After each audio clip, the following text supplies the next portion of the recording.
Thank you for the kind words, and thank you all of the Museum Trust and my friends here.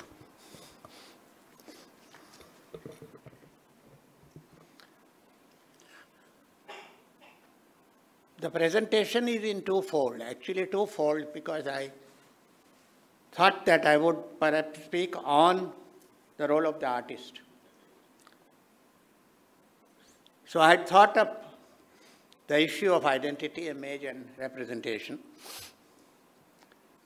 So I'm going to show that in the beginning. But at the same time, I want to speak about one painting, just one single painting. And that is the main theme of today's talk. In a way, this is my old hobby horse of reading pictures, looking into the pictures, if it is possible to see what is on the surface and what can possibly be gauged by intense looking. So first, the story of the artist.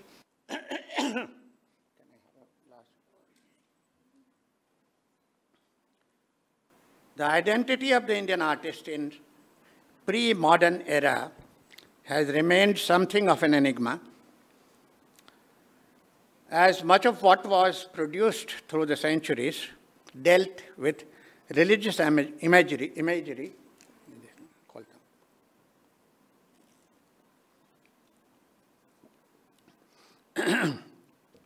A view had gained the ground that the artist effaced his identity for a greater goal of offering his work to God. Some even argued that the collective nature of work conducted by the guilds ruled out acknowledgement of individual names. Gradually, however, the names began to emerge, at times clandestinely, in the form of Mason's marks. Dr. R.N. Mishra read and compiled these marks to indicate the presence of the identity of makers in the temple complexes of North India. Then Dr. S. Setter produced documentary evidence from the Karnataka temples recording deals made between the patrons and the carvers, including details of payments and even disputes between the patrons and the carvers.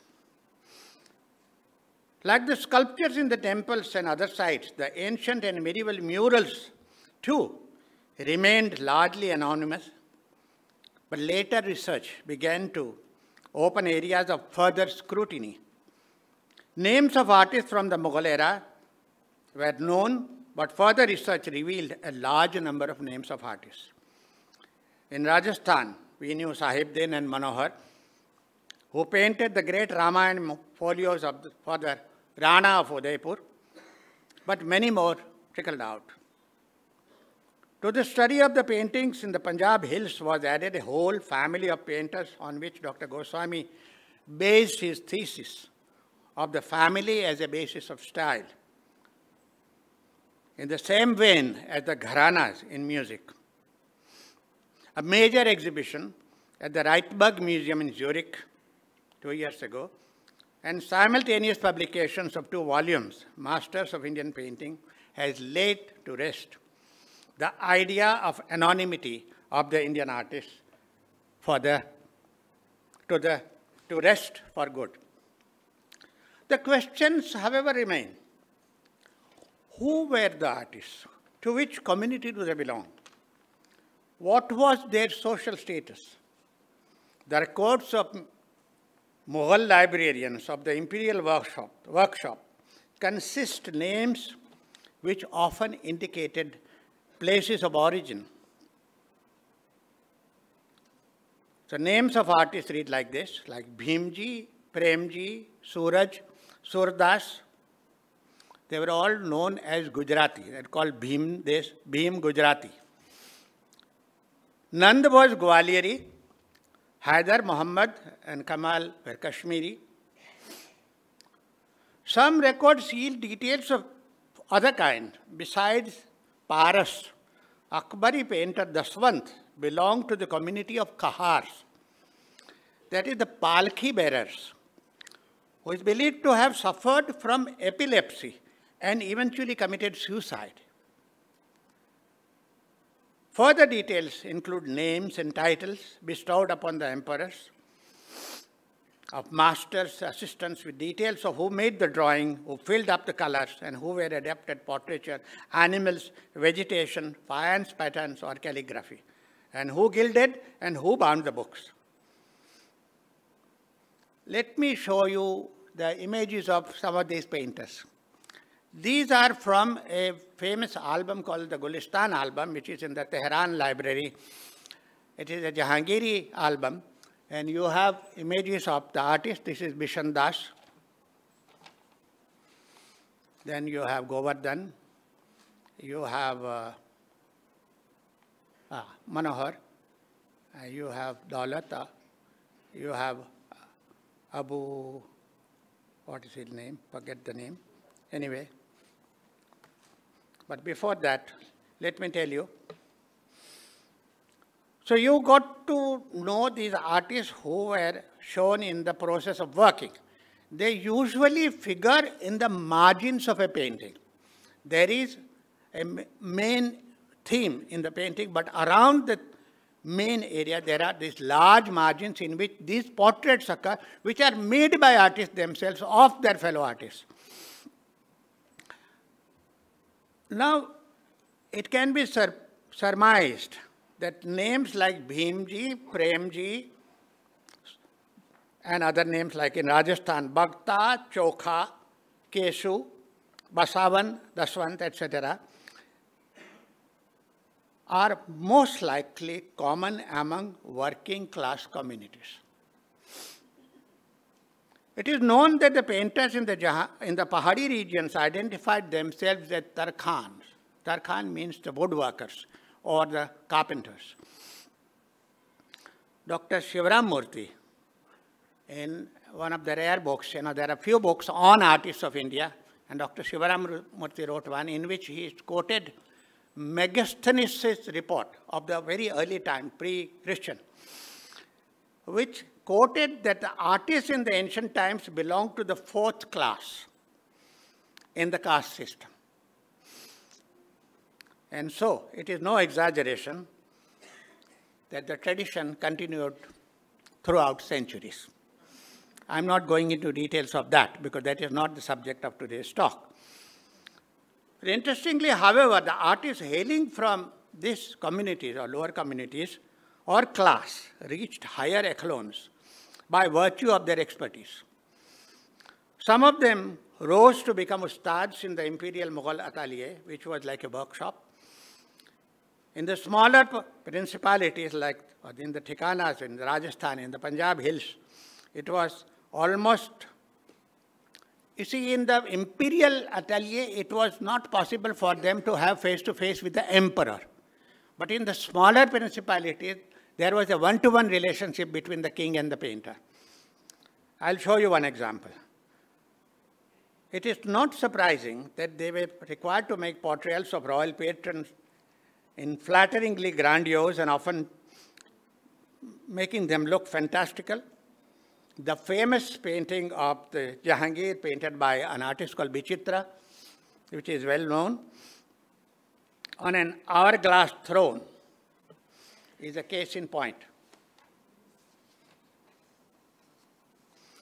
But interestingly, if you were to see another painter called Nansukh in the Pahari region, who painted his royal patron Balwant Singh, having his beard clipped.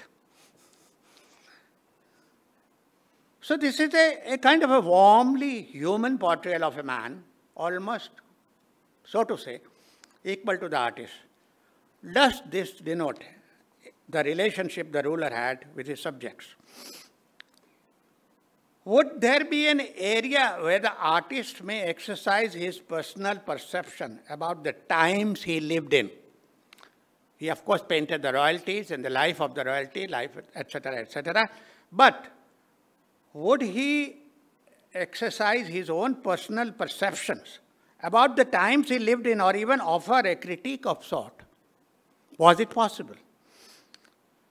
Cary Welch, Stuart Cary Welch, famous American art historian, has brought forth the image of a bizarre scenario of what went on in the harem of an aging monarch. It would, however, like to focus on a portrayal of an unusual kind. I would, however, like to focus on another painting, and this is the story that I am going to recount today. This is, yeah, can you begin with the thing?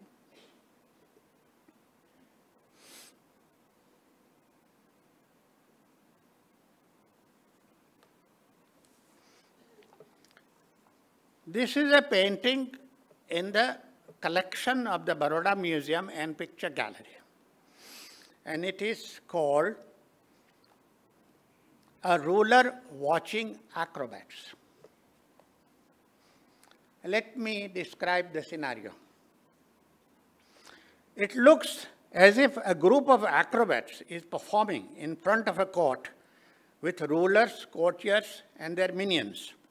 A fantastic array of acrobatics is on display. On a tight rope, 5 burly men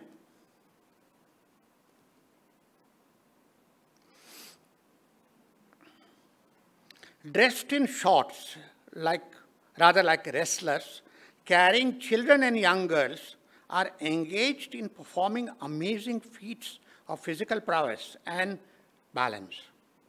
The one on extreme left seems to be moving towards the right, with one child under his arm and another on his shoulder.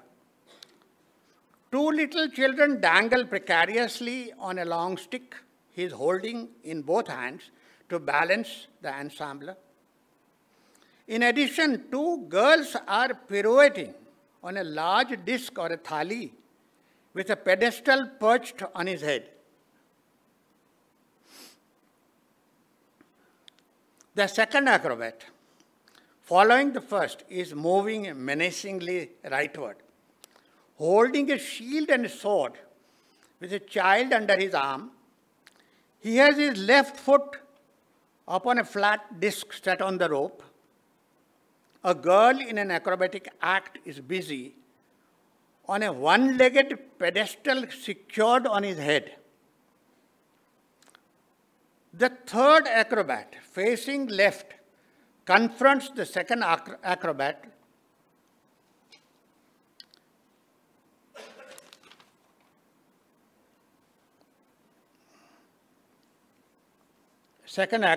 as his adversary, holding a shield and a sword beside a balancing stick.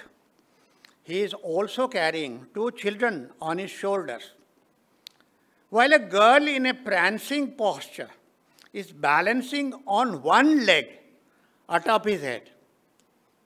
He too has a flat object under his left foot planted on the rope. And look at the fierce fourth acrobat, balancing with shoes of a buffalo horns on his feet. They are sort of tied to his feet. With a long stick and a live ram held tightly under his arm, he flaunts a girl performing with literally Shirshasana on his head. And the fifth one, with neither arms nor a balancing stick, seems gentle in comparison. He appears to be sort of walking behind the shoe man with a large bundle of a white cloth on his head, with the face of a girl child peeping through. What are these acrobats enacting? A battle scene with heroes in combat? But why carry children and girls? Is bravery measured in terms of the acrobatic skills on display? Or do the children, who all are shown in postures unrelated, as well as the unaffected by the stances of combating warriors, represent the innocent populace the warriors claim to protect? There is a great deal of noise on the ground. Let me go back a little to show you the whole picture.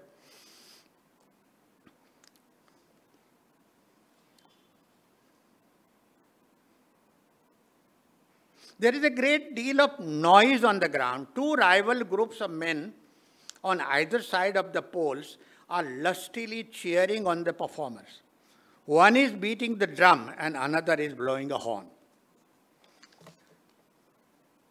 The male acrobats on the rope are flanked by two female acrobats in convoluting postures,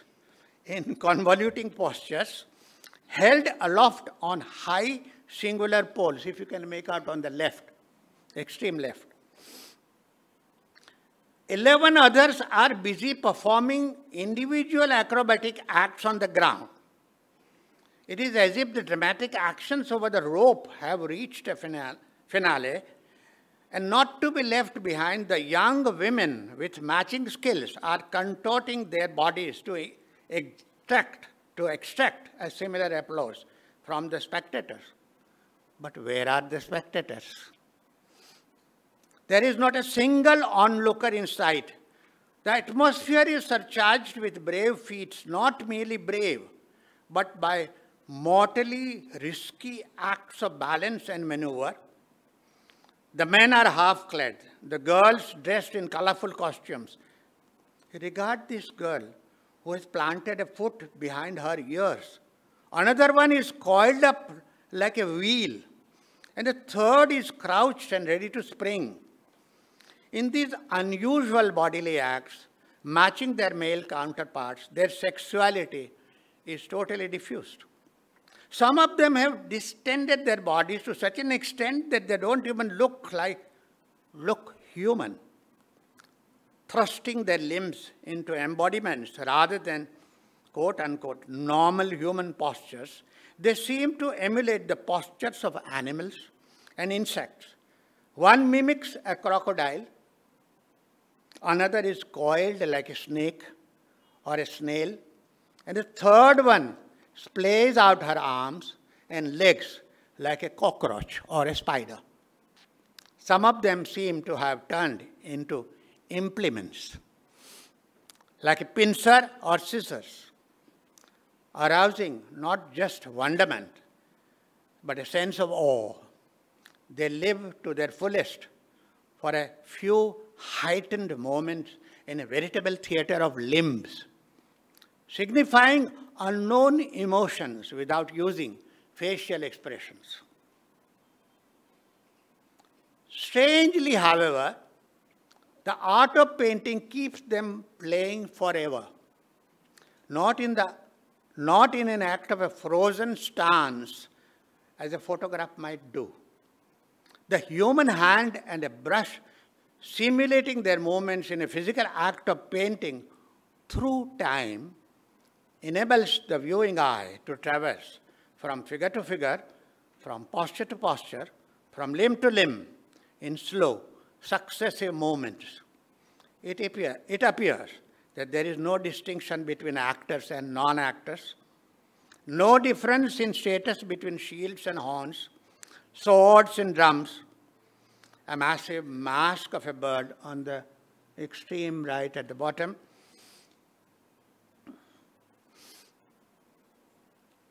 A massive mask of a bird and other paraphernalia, all packed in bundles, holding the limbs of a body of theater. Perhaps no performance is regarded as the final act. Each begins and ends, and then begins again in a continuing chain of preceding and following acts. Now let me show you these in detail. So you have these 5 acrobats here, which I have described in detail.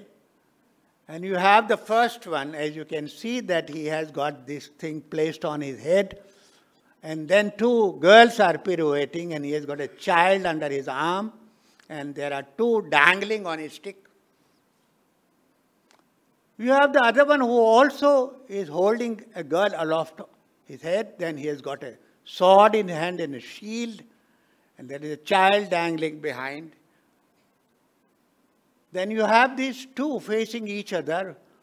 The one on the right with a girl on his head about to prance or do something. And then there are two children on his shoulders. And then you have the fourth one who has got something like some kind of a shoe made of horns of a buffalo. That is what I assume, that is horns of a buffalo. And then he also has this woman upside down on his head. And he's carrying a live ram on his arm. And he has got this stick by which he is balancing himself. The fifth one seems to be somewhat innocent, because he has got a bundle on top of his head with the head of a child sticking out. So you have this, the fourth one, and then you have the last one here. And it's all on a rope. And when those things are placed on the rope, it's a flat kind of disc like a thali. How is that thali balancing itself upon this rope? And they are all together on a single rope, all five of them with so many children around. And so much of paraphernalia like swords and shields and whatnot. And it's all tied up like this kind of a rope which is made for them to perform. This is the one I mentioned, that on the left there is a woman, one girl on the left, right on top of one little bamboo column or something. She's performing some unusual acts of acrobatics. And these are the women who are all turned into some kind of animals, insects or objects and things like that. They are all performing. They are all in action. There is not a single person who is still. It is like the painting, the process of painting that the painter has painted is not like a photograph. So each image is also in action. So every action is portrayed. And as you can see that none of them is looking at the other. And there is no onlooker either. Look at this woman and that.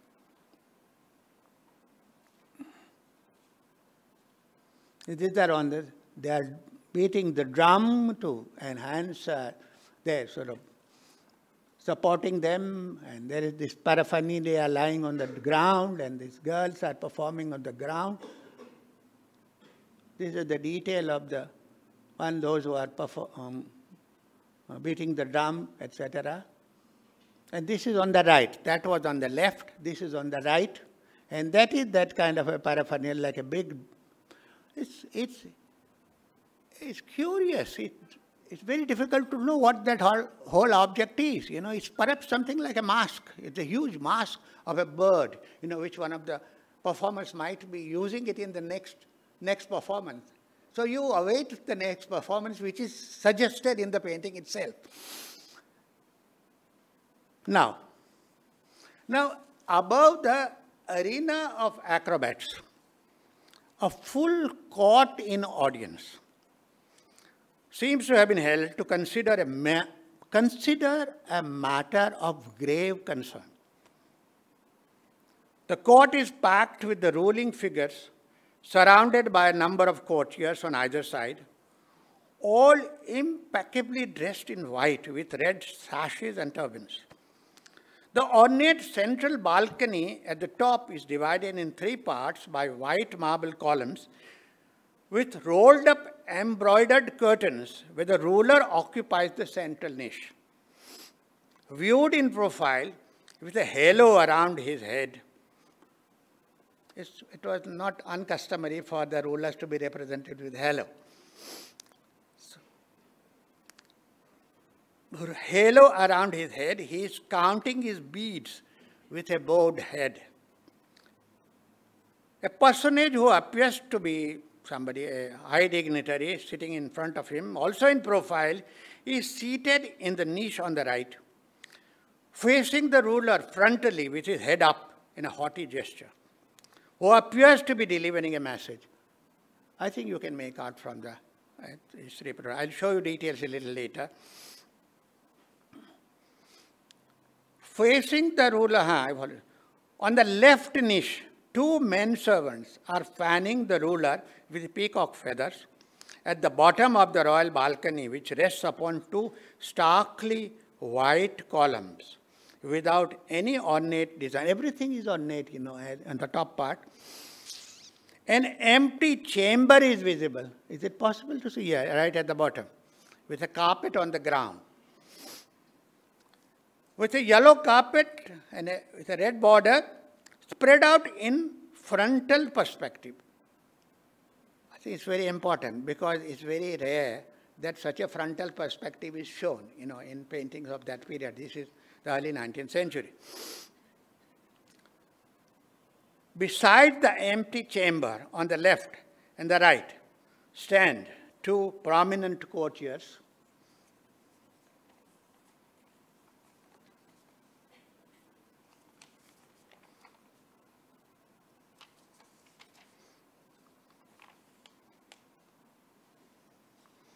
The front one on either side holds a long staff. Some young as well as middle-aged dignitaries standing behind them in a hierarchical order are intently looking upwards at the ruler with decidedly strained expressions. On either side, rows of lesser dignitaries behind them seem to be conversing or sharing a secret. There are two windows on the extreme top left and right where groups of men huddle together to peep, to converse, and to share gossip. This draws us back to the upper floor on the side passages on both flanks of the palace where something conspiratorial seems to be happening. On the left, a man with a curving red sash, can you make out on the left, is taking a boy with a golden sash by the hand. No, there is one. On the left, a man with a curving red sash is bidding a boy with a red turban and a blue sash to move out. And in an identical moment on the right, another man, also with a red sash, is taking a boy with a golden sash by the hand out of the scene. Am I clear about that? The 3 or 4 men standing behind are looking incredulously at each other at the strange goings-on.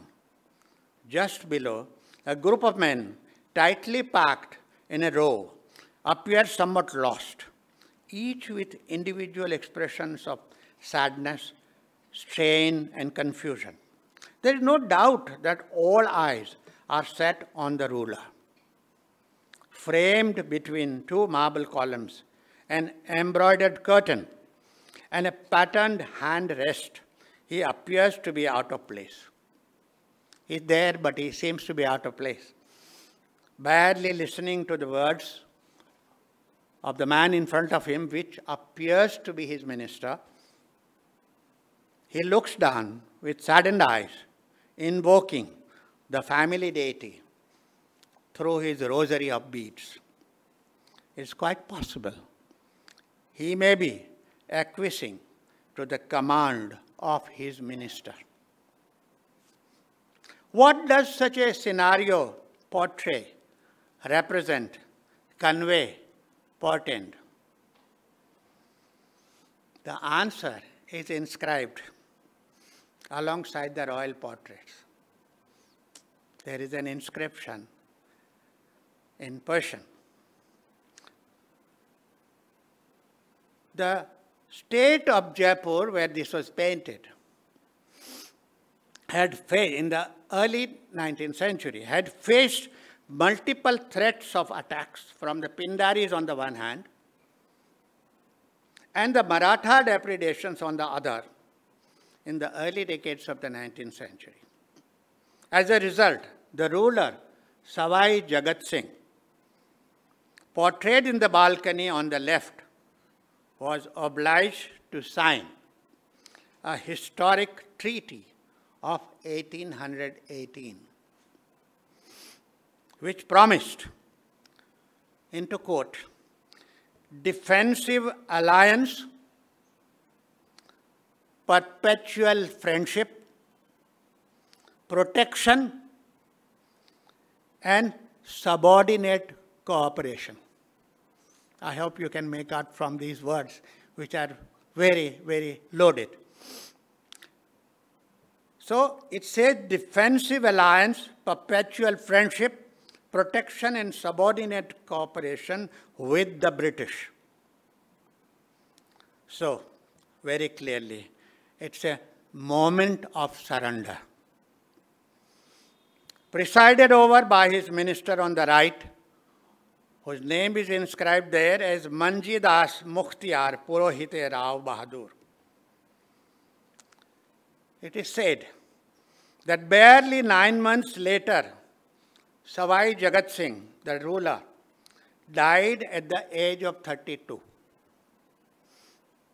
So the painting records an actual historical event accompanied with a parallel drama staged by the acrobats. Can you come back to the acrobats? What do we read from this dual portrayal? A historical concetto. Are you clear about concetto, what it is? It's a Baroque word. In the Baroque painting, when the theme which was subordinate is projected on the painting, and the theme which was central is pushed at the back, is called concetto. So, is it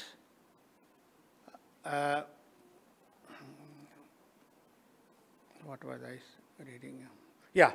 What do we read from these dual portrayals? A historical concetto, one that the artist has staged simultaneous tableau of the acrobats and the court, which serve to enhance the sense of catastrophe that seems to engulf the court and by implication the state of Jaipur. Now compared to the din below, a silence punctured only by hushed tones. Shall I show you some images which I have just spoken to you about? So the details are here, and I'll go back. Here is the ruler, and there is inscription over there in Persian. On the right, I'll show you at the end. So those two men are with peacock feathers are fanning the ruler, and he with his rosary is saying his beads. This is the one on the left, who is holding the boy with hand and literally taking him away. Here is on the right, oh, it's the same one. But here is the one on the right, who is also holding the boy by hand, another boy by hand, and literally pulling him away. So you have these two sides of the story, and you have these men below, the courtiers, all shown in hierarchical order. They're all standing below with strained expressions. Hardly anyone is looking up, but here these two are talking. And these are the details of those two talking there, those two talking there. And on the right, you have these ones who are looking up, are looking at the ruler or what is going on in the balcony. And they're all literally looking, and then there are some onlookers there. There are no onlookers on the ground, but there are onlookers on the palace. So these are the people on the right. These are these two, the details. And these are the people huddled in the window. People just waiting to hear some kind of a secret that is going to be now revealed. And we are back to the ruler. Now let me go back to the acrobats and tell you some.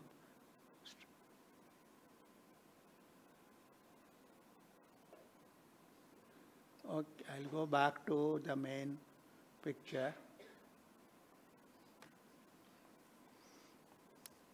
Let us first consider the acrobats.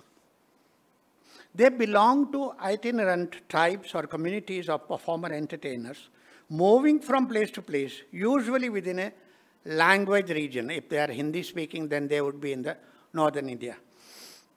Known as Nuts, Bajaniyas, Manganiyas, Patuas, etc. These itinerant performers are specialized in singing, dancing, narrating tales through painted scrolls, theatrical enactments, or acrobatics. Regard this group of acrobats about 40 in number. Is it incidental that the characters at the court number exactly the same? It appears that they may be part of a large extended family. These acrobats move together, and usually they are part of a family, one single family, often. There is a family of theatre people called Surabhi in Andhra Pradesh now, and there are about 100 of them. But it's all three generations of all the performers, who work and perform Ramayana, Mahabharata, and various other stories, including secular stories. Anyway. It appears that they may be part of a large extended family. In the pre-modern time, performing groups sought to construe a familial clan to retain the tricks of their trade or secrets within the family, because they do not want the secrets to go out of the family. Logistically and for reasons of security, it would make it easier for them to move as a group. Since they did not belong to the places they performed in, they would either camp on the outskirts or find an open ground in the town to make a temporary habitat. But this did not necessarily make them an unfriendly lot. They are outsiders, but they camped there. Quite the contrary, they moved in the streets and markets to hobnob with the local populace to elicit support for their performance. This would allow them to enter the life within, learn about local goings-on through gossip, wisecracks, and all kinds of chatter of inquisitive characters they encounter. They would go around, meet people, and find out about what's going on in the town. This they would be able to weave in their performance. These outings were part of their professional practice, enabling them to delve into the local, lift characters and stories from life, to turn them into effective devices for connecting with their audience. They also used their archive. This would mean their archive. They would now know. Archive for other extraneous purposes. And one such purpose, let me make it clear, that it was believed they often searched for local secrets to carry them as bounty to be traded. Often the secret of one region is to be traded with this other region for a bounty. So they were not always trusted, but they managed to enter the localities they entered. We have already noticed that acrobats would often choose to perform some kind of a combat between mighty adversaries. It's kind of a general theme. It's nothing unusual about it. It's more than tempting to smell out local flavors in the choice of a theme. But is it too far-fetched to compare the dramatis persona on the rope and those in the court as representing sort of, parallel persona? The mustachioed men in the upper register present martial characters through their body language. Likewise, the mustachioed acrobats too have donned martial roles. One would even compare their profiles to find resemblances to insinuate delicious similarities between the half-clad acrobats and the overdressed courtiers. The second and the third acrobat on the rope simulate a fight with raised swords and shields, and the effect is quite unnerving. Not unlike the anxiety and the pall of gloom writ large on the faces of the warrior clans above them. A supporting caste of haughty warriors is represented by the first and fourth acrobats. And wouldn't the standing staff-bearing sardars at the bottom also be considered a supporting caste? The empty chamber below the imperial balcony, awaiting unknown claimants, holds poignancy. I need not go into details of it. That empty chamber is actually the very center of the painting. Literally, almost. The silence in the absence of spectators that awaits the finale on the rope might be deafening. There is silence, total silence on the top. And there is something, the din going on at the bottom. Truly intriguing, however, is the role of children. The unsuspecting, innocent children. Not so different, perhaps, from the young boys or princes up there in the court. Most likely belonging to rival clans. There may be two claimants being pulled out on either side of the upper register. Are they being quietly eased out for protection or for some unknown purpose? Doesn't the one on the right look like an heir apparent? I don't know, but you may remember one of those things, one of those boys.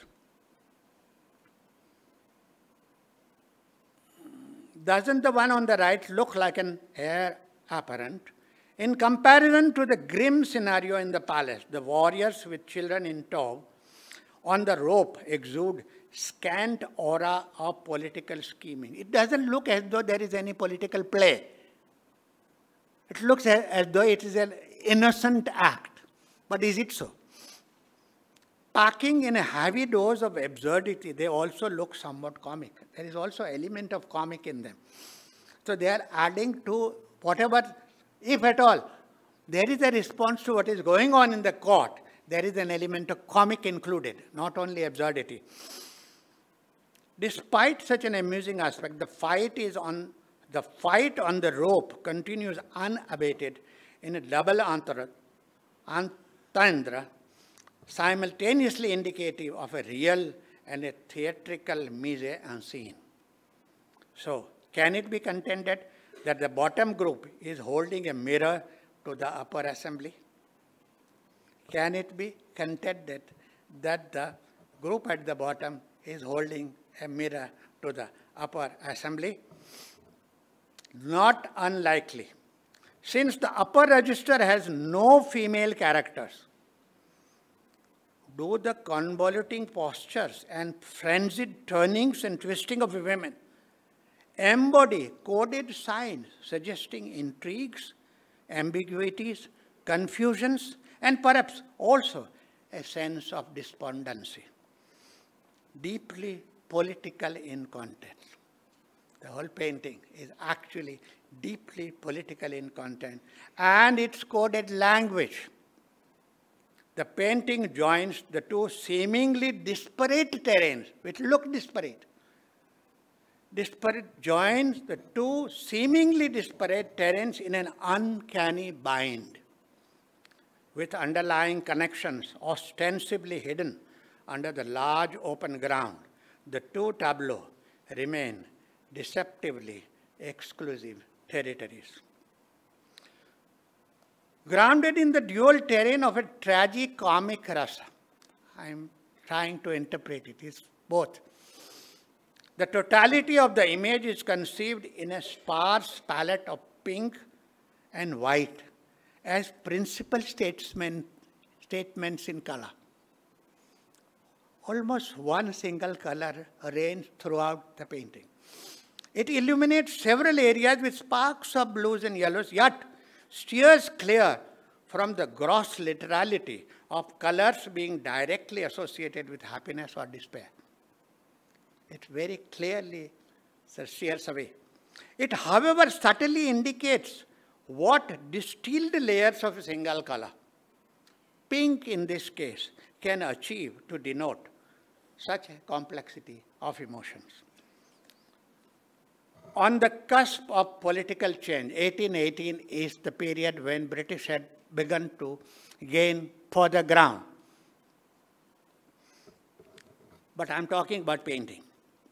On the cusp of political change at the end of the 18th century, when the local tradition, that is the painting tradition, imbued with ideas of portraiture, gained from its proximity to the Mughal Darbar, was on the verge of subscribing to the devices of naturalism. What I mean is illusionism, that is like a photography illusionism.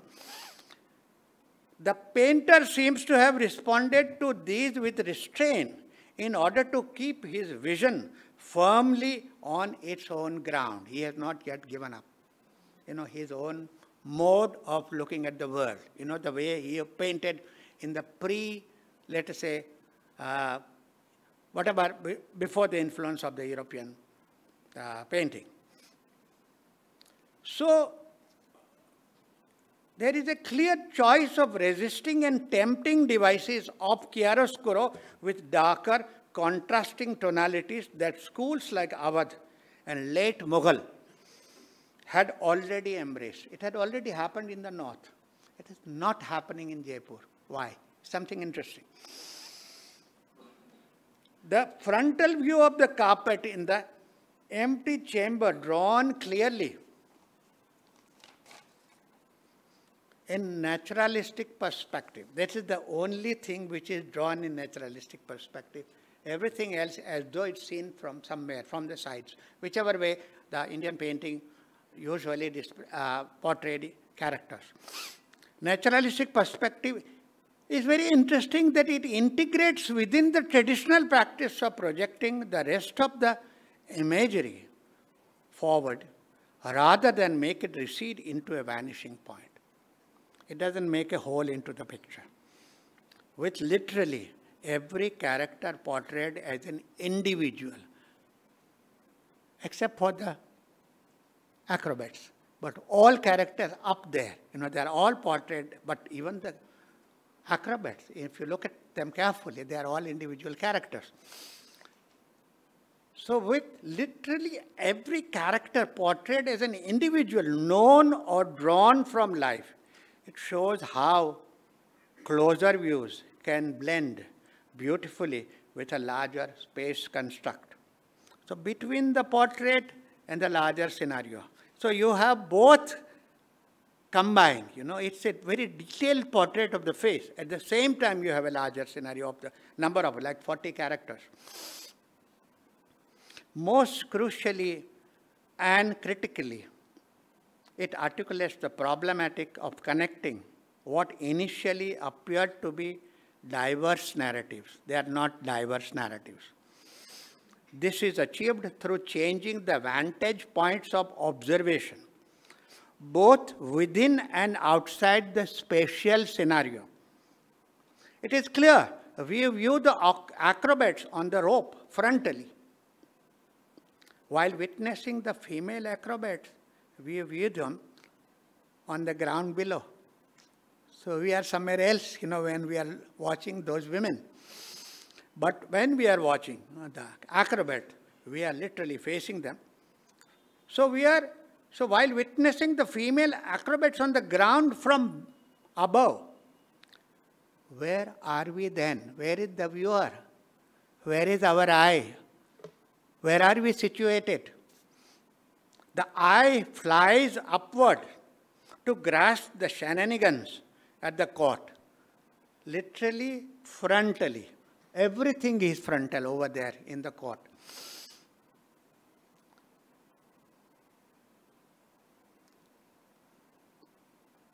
So, from the costumes of The eye flies upward to grasp the shenanigans at the court frontally, to literally scan every detail from the costumes of every courtly character to their facial features in varying complexions and age. This is also shown very clearly.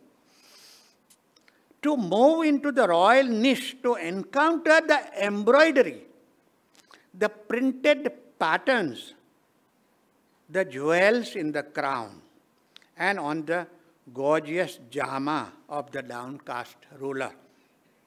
And to return to the ropes, watching the acrobats with children, playing upon their hefty bodies, painted quite lovingly. These acrobats are actually, there is no notion of what you may call the notion of beauty and everything. Everything is painted intimately. Every acrobat is painted intimately as if the painter knew them. So watching the acrobats with children playing upon their hefty bodies painted quite lovingly, we barely realize that in fact, we are also moving. Our eyes are also moving. Scanning details of each of the acrobats, one by one, as though moving on an invisible parallel rope. Thank you very much.